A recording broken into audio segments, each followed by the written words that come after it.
Hi, this is Leslie Jouflas with Trading Live Online, and I'm going to show you a really simple trick for finding some time symmetry that can help you with ABCD patterns. Now, these are ABCD Gartley patterns. The ABCD is contained within this previous swing, and I have the pattern marked in on the left chart and also on the right chart. And these, of course, are cell patterns. So the time symmetry can be important to understand and to have this little simple trick because it can help you to enter into a pattern that might otherwise look like it's not a great pattern.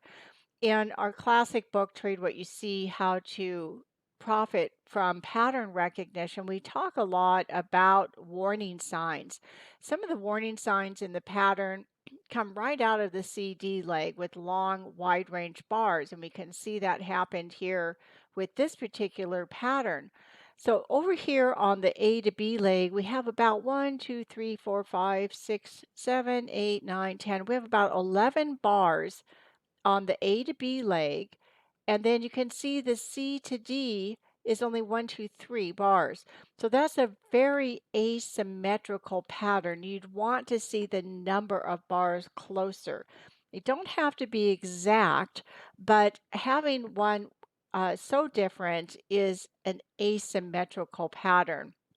So, a lot of times when you have an asymmetrical pattern such as this, your C to D leg is lacking the number of bars. And look at the difference of the slope and angle of the C to D compared to the A and B. This is going almost straight up.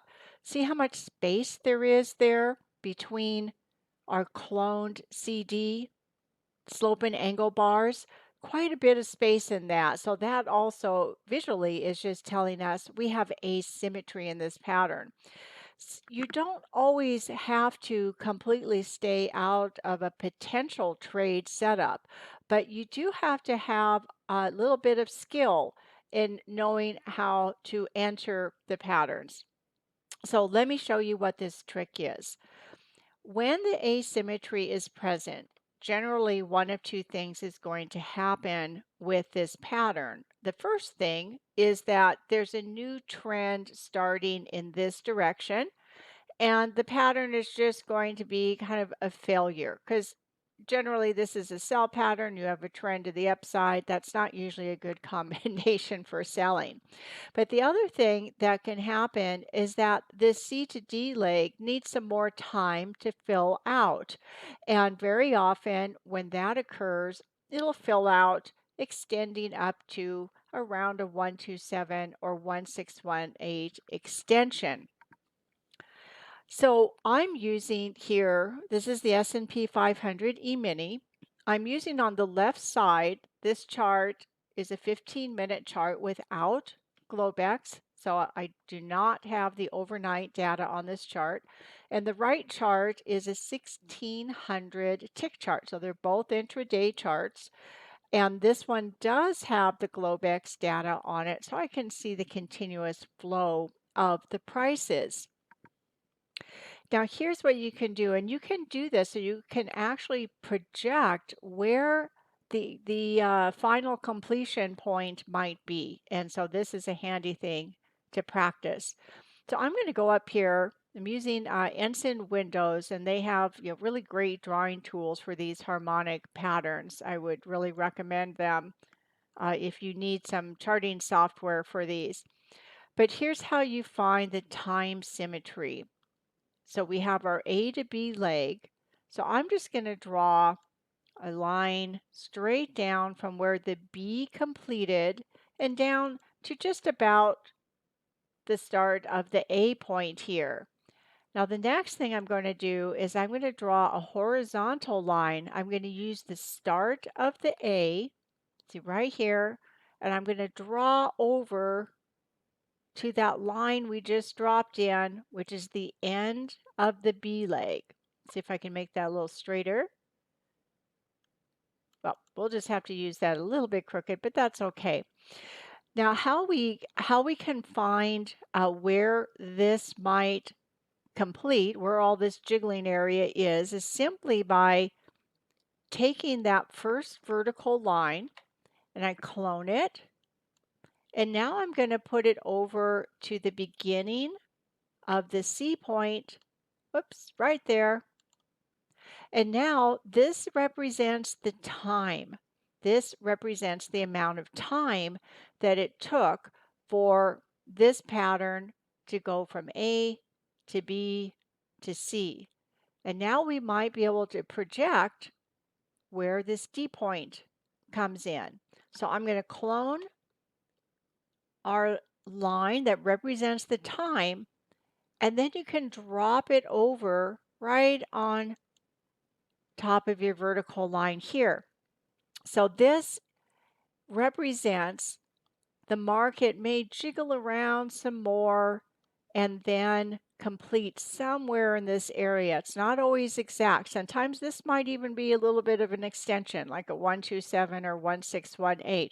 But if you practice this, you'll get the feel for it. So now let's look at the Globex chart and let's do the same exercise over on this chart where we had all of the Globex data, and let's see how this actually worked.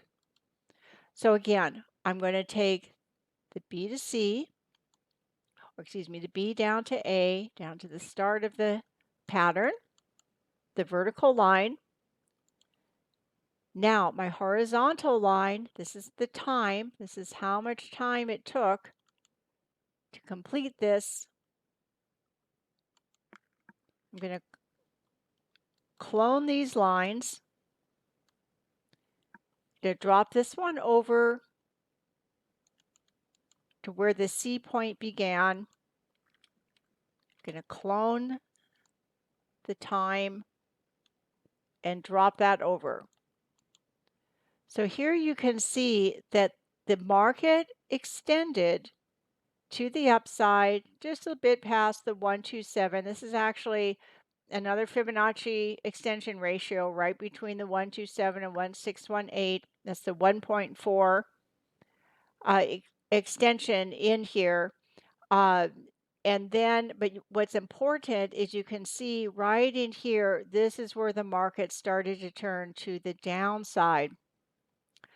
The other thing that you can look at with this is your Fibonacci retracement of that leg.